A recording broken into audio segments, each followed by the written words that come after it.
What's up, guys? It's your boy Nerd It's back at the end of the video, and yeah, I'm pumping out videos, baby. I have a lot of videos I want to make, and I'm just waiting for a couple more stuff. But so far, you guys saw this. You guys saw me get this in my builder review video, which I'll be linking up in a card. And yeah, I finally have it done, and this plane is not very well known, so I'm hoping this video is very helpful for the people that are searching it up. Because I'm not gonna lie, this plane is very cheap. It's very affordable. I think right now it's going on Banggood for literally 30 bucks for the kit, and it pretty much uses, normal sized, RC plane parts, except for a couple things which I'll go over. It's a low-key, a tedious build. It honestly took me longer to build this than it did the E-Sky because there was just so much I had to do. But I think it will be a nice flyer, especially with this undercarriage design. I think we should be good. But I'm gonna get it on the desk behind me. It's only 700 millimeters. It's really not that big. It's a little cute little model. And we're gonna get it behind me, and we're gonna go through the builder review like I always do. It's gonna be a little bit more challenging because if you guys see, all my electronics are under here, so I'm gonna have to rip off the tape and try to show you guys. I don't think I even can, but I'll try. I'll be putting up pictures of all the parts I use because most of the parts are stuffed away under that piece of tape, which means you can't really see it unless I peel off the tape, which I will. But yeah, we'll put you on the desk behind me, and yeah, okay, see you right there. All right, now we have the plane on my desk. I'm trying not to make this a long video. Usually my builder reviews are long because I like to keep on rambling on. And we're just going to go from front to back. And I'm going to tell you guys the good things about this thing. Or at least not really good. I'm not going to name pros and cons. I'm just going to be telling you what I did, how you should do it, and all that stuff. So first, we have a E-Sky. This is actually from my E-Sky Eagles. This is a 6x3x3. And if you're also wondering, you could fit a 7-inch prop on this. The landing gear is high enough to fit a 7-inch prop. So if you really wanted to, you could fit a 7-inch prop. Okay, so just for disclaimer, honestly, this should be the motor you should be running on this thing. This is a 1806.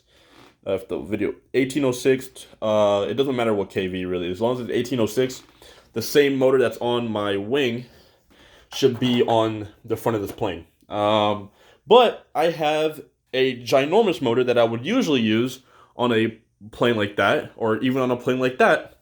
This is a 2212 2200 kV brushless motor. And the reason I'm doing that was because, so the original reason why I did this was because I didn't have a motor mount for this. So if you guys see, I had to make my own motor mount. So when I bought the motor, I thought it would come with a normal cross mount, that little metal pieces that go in the back, but it never came. So I was like, okay, well, I don't know if I can make a motor mount. I did this later. I didn't do this after I installed this. I did this after I installed the motor. So I was like, all right, let me go on eBay. Let me see what I can find. I found this 2212. I knew the cross mount fit because I checked with the holes lined up with another cross mount I had. It lined up, so I was like, all right, 2212. Because that's pretty much the same exact cross mount that this one is. And it might not do it. It is a big motor. So I knew that. So because of that, I decided to, you see that, where is it? That tape right there, that tape, in between that tape, there's a 20-gram weight from an RC car. One of these weights right here. 20-gram weight, two 10-gram weights, all the way towards the back. So now, with the integrated 3S that I'm using, I am running 3S, and I'll show you 3S batteries in a little bit. It actually balances out, even with this ginormous motor and its prop adapter. So it actually balances out, and with this tri-prop, I have plenty of power, and it's a 2200 kV, so it's super fast. So that's just something in mind. Another thing I did was, if you guys first see the plane, you guys will see that this whole thing is covered. There's no actual hinge here. I did that myself. I have a couple of hinges right in here, and I did that because it's all one piece, but if you try to open it too much, it starts peeling off the thing. So I decided to make a hinge, and now the hinge, literally, I can open the whole door off the hinge, and there's really no resistance compared to this being connected, and you have to like pretty much bend the foam, which I didn't want that to happen. Another little quick thing I did, sorry for shaking the camera, was I put that nut there because there was a magnet glued here, but there was no other magnet to receive that magnet. So like this was free, like there was no magnet to go onto that magnet. So I put a nut and I hot glued a nut in there, and it works perfect, as you guys can see. Not only that, I put like a little piece of what's it called, plastic, so that when it is top down, it won't move side to side, as you can see that with that piece of plastic. So that's something, a modification I would 100% recommend you guys do. Putting a hinge at the front, because this is connected when you first get the plane, and you're pretty much just bending the foam right at this joint, and you might as well just put a hinge right there to make your life easier, and you get more access for doing stuff. Now, like I said, there is a lot of stuff right here. So I'm gonna see if I can get this off. I might have to put you guys on. You know what? I'm gonna put you guys right back on once I get that open. All right, I'll be right back. All right, so now I'm back, and you guys can see that there's a mess. So I'm running a FlySky FSI6A receiver, and the reason why this is such a weird angle is because I'm trying to hold up this and the tape off. Now, as you guys can see, that black thing right here, I'm not sure if you guys can see it. There we go. With the white letters, that is a UBEC. That is a 5-volt UBEC.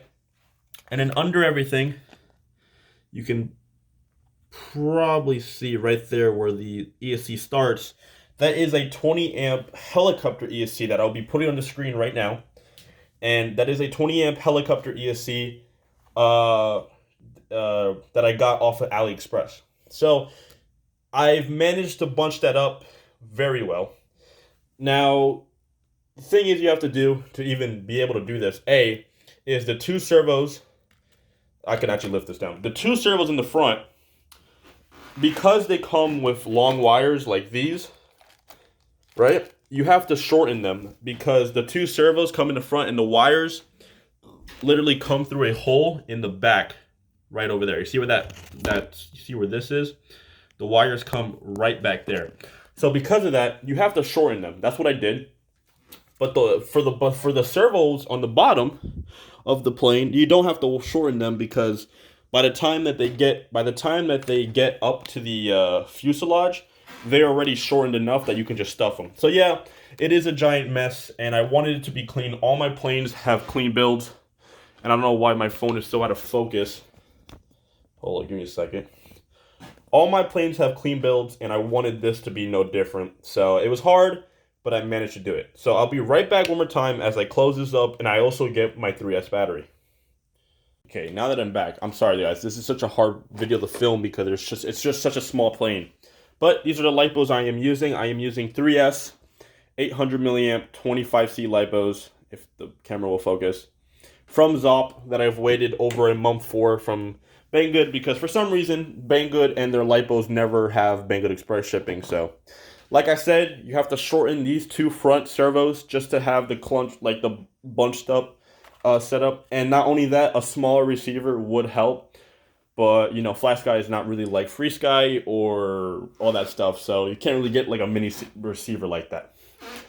Servos all. The thing I had to do was I actually had to cut out holes for the control horns in the ailerons. But for the rudder and tail, the holes are already cut out for you. So don't have to worry about that. The rudder and tail is only glued on. But I added these pins that I have right here. Where are they actually? Where are my pins? Oh, I think they're somewhere here. Sorry, it gets confusing sometimes. I totally forgot where I put the pins. Technical difficulties at its finest. Right here. There the pins. Sorry about that, guys. I put these pins and I pushed them all down. So I hot glued the rudder and the elevator onto this hot glued the rudder and the elevator onto this fuselage. Then I put a whole bunch of, pins and all that stuff to keep everything nice and cinched down. Not only did I do that for the tail, I also did that for the bottom of the wing. So theoretically, this thing should never fall apart, but who knows? So it's pretty much a straightforward build. It's only a 4-channel plane. The biggest things is you have to do, if you're gonna follow my setup, is that you have to solder on your own your own bullet connectors to the ESC, which I did, and I'm running 3mm bullet connectors if I remember correctly. So I got 3mm bullet connectors right in here, 3mm bullet connectors that I connected to the stock connectors from the 2212. And it's like you have to solder on pads. It's helicopter ESC. If you guys ever saw helicopter ESC, the photo I showed you, you can see the pads that you have to glue that onto. But I haven't flown it yet, and I can't wait to fly it because actually it has a lot of power with this 6x3x3 prop. Lots of power. In this 2212 and this 3S, it has a pretty good amount of power. And it actually balances perfect with the 3S pushed all the way to the nose with the 20-gram weight in the back and all the glue pins or whatever.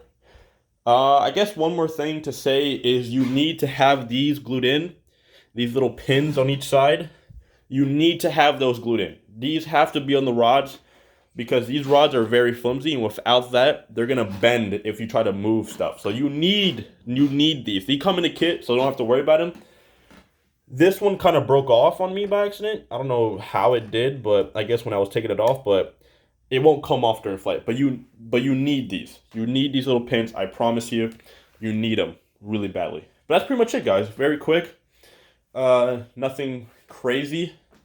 I hope you guys understand the video. It's kind of hard filming with this plane because of how small it is, especially the fuselage. But all you do is you lodge the battery all the way up in the forward. Actually, let me see if I can do that. You take the battery, you lodge it up, vertical standing all the way up in the forward, and that's it. You connect the UBEC to your balance port, and JST to JST. Connect your transmitter up, and you're flying. That's pretty much it. So let me go back onto my table and let's do the outro. All right, I'll see you right there. Well, that's pretty much it. That was my builder review. I'm sorry if it was just so messy. I kind of just thought about this. I did say in my previous video I was going to do a builder review, and I was waiting for one more thing, if I remember. I was waiting for the lipos from Banggood. Banggood, you guys need to get some Banggood Express on your lipos because I am not waiting over a month just for you to give it to FedEx and then waiting another week for FedEx to deliver it to me. Banggood, they don't have, I don't know why, most of them don't have Banggood Express for their lipos. But I digress. I got the lipos. They fit perfectly. They weigh 66 grams, if anyone's wondering. And if you want to copy me, go ahead. I encourage, because this is probably the best way you can do it. So like I said, just to go over, just to reiterate, you have to shorten these two because if you can't bundle it up unless you shorten them. If you guys see Rag the Nuts Off video on this thing, you can see that his wires are not bundled up, and it's like the battery can barely fit anywhere. Couple mods that you can do: the hinge here to open access a lot easier, the nut here for the magnet that's glued in, and that's pretty much it. Everything else is pretty straightforward. This uses a normal cross mount, so you can use a 2212 if you want, but I would recommend an 1806 unless you have a weight in the back. Then 1806 is definitely the better motor for this. And it's straightforward. It's a normal 4-channel plane, 700 millimeter, very cheap. It's like $30, but you just have to do a couple stuff. So if you're willing to just do a couple, of your own, your own DIY, then I will link this plane down in the description and all the parts I use for it. And it's $30. It's not affiliated. I have no affiliates, so just click down there. I'm making your life easier for you and get it. It's only $30. I'm not gonna lie. Once I fly it, I will determine if it's worth it or not. So, with that said, it's been your boy Nerd Hobbyist. Keep driving RC because the cars are behind me. Keep flying RC, and I hope you guys have an amazing day. Peace.